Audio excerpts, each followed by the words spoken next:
शारदा भूमि कश्मीर की अधिष्ठात्री देवी को स्मरण करते हुए नमस्ते शारदे देवी काश्मीर पुरवासिनी। तो आज हम कश्मीरी पंडित कल्चरल जो सिविल सोसाइटी है उसकी ओर से आपके सामने अपनी कम्युनिटी का, अपने समाज का, अपने भविष्य का और अपने वर्तमान को लेकर के कुछ चिंताएं हैं जो आपके सामने और हमारे यहाँ जम्मू कश्मीर में कश्मीरी पंडित सभा जो एक रिप्रेजेंटेटिव सोशल हमारा फेस रही है और 100 साल से ज़्यादा समय से यहाँ रही है और इसका अपना ग्लोरियस पास्ट है। रेवोल्यूशनरी काम इन्होंने किए हैं और उसका डेमोक्रेटिक जो प्रोसेस एक चलने का है वो सबवर्शन का शिकार हुई है। हमको लगता है कि डेमोक्रेटिक प्रोसेस सबवर्ट हुई है कश्मीरी पंडित सभा अम्फला के, और उसको लेकर के हमारा रिजेंटमेंट है पूरी across the Kashmiri Pandit society. आपने यहाँ देखा होगा हर जगह से है। क्या कहना हमारा कि आप डेमोक्रेटिकली फंक्शन नहीं होने देते हैं और इसको जो रिप्रेजेंटेटिव कैरेक्टर है कश्मीरी पंडितों का उसको आपने सबवर्ट किया है। आप इलेक्शन कर रहे हैं, इलीगली कर रहे हैं। आप इवन यहाँ तक कि रिवीजन ऑफ वोटर्स नहीं कर रहे हैं। आपने इसको कन्फाइन करके रखा है 100-150 लोगों तक ही, जबकि इस एंटायर जम्मू प्रांत में चाहे बारिहाल से लेकर के आप पठानकोट, राजौरी, पुंछ से लेकर अखनूर, इस साइड में जहाँ जहाँ कश्मीरी पंडित नेचुरल एंटाइटलमेंट है उसकी मेंबर होना जो नहीं होने दिया जाता है, और इसकी मेंबरशिप को भी स्क्वीज़ किया गया है जैसे, और जो उनको बनाया है। जैसे मैं अपनी बात कहूँ तो मैं लाइफ मेंबर हूँ। जब से मैं लाइफ मेंबर हूँ इसका, मेरी फैमिली से 20 साल से एक भी बार मुझे किसी भी फंक्शन में नहीं बुलाया जाता है। ऐसे मैं अपनी बात नहीं कर रहा हूँ, ऐसे हमारे कई लोग हैं। तो इसलिए जो सबवर्शन हुआ है कश्मीरी पंडित सभा अम्फला का, उसके खिलाफ सारी कम्युनिटी चाहती है कि फिर से सुचारू ढंग से चल पड़े ताकि एक रिप्रेजेंटेटिव कैरेक्टर जो इसका रहा है वो फिर से रेस्टोर हो।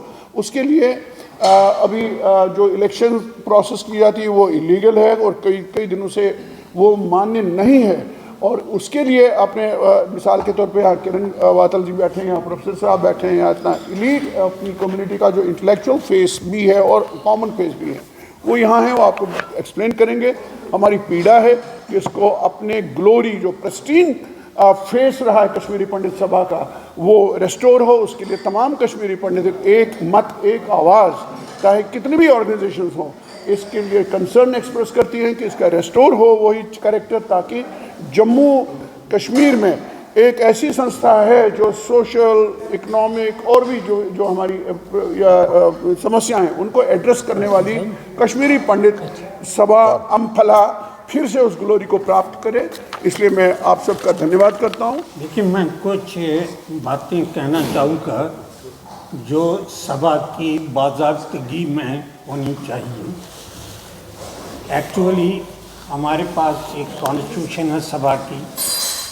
ये सभा 110 साल पुरानी है। इस वक्त हेरिटेज सभा है ये कश्मीरी हिंदू समाज की, जिसमें मैं भी प्रेसिडेंट रहा हूँ। जब मेरी एक टर्म ख़त्म हो गई, मैंने खुद ऑफ़र किया कि भाई मैं एक टर्म प्रेसिडेंट रहा हूँ, मैं अब इससे आगे नहीं रहूँगा। कुछ और लोग आए, नए ख्याल आए, नए विचार आए, नई कारकर्दगी आए, नई सोच आ जाए, तो हमें एक ही जगह नहीं टिकना चाहिए। और लोगों को, इतना पढ़ा लिखा समाज है, इतने काबिल लोग हैं समाज में, उनको आगे आना चाहिए और इसको संभालना चाहिए। मैंने एक टर्म के बाद इस प्रेसिडेंट को छोड़ दिया। अब जो उसके बाद प्रेसिडेंट बने हैं, नॉर्मली हमारी कॉन्स्टिट्यूशन में कन्वेंशन है कि 2 टर्म्स के लिए प्रेसिडेंट रहता है। 2 टर्म्स के बाद लाजमी है कि एक नया आदमी आए और वो कश्मीरी पंडित सभा की प्रेसिडेंटशिप को संभाले।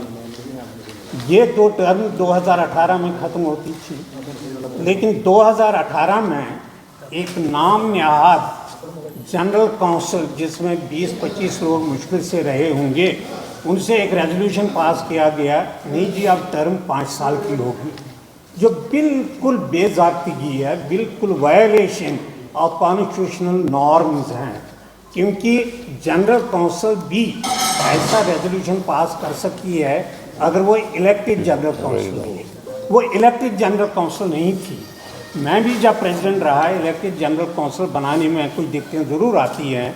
इस जनरल काउंसिल से डे टू डे वर्क के लिए रेजोल्यूशन पास करते हैं, लेकिन जहाँ फंडामेंटल स्ट्रक्चर की बात आती है, कॉन्स्टिट्यूशनल जैसे अमेंडमेंट की बात आती है, वहाँ ये जनरल काउंसिल का रेजोल्यूशन जो है ये बिल्कुल वैलिड नहीं है।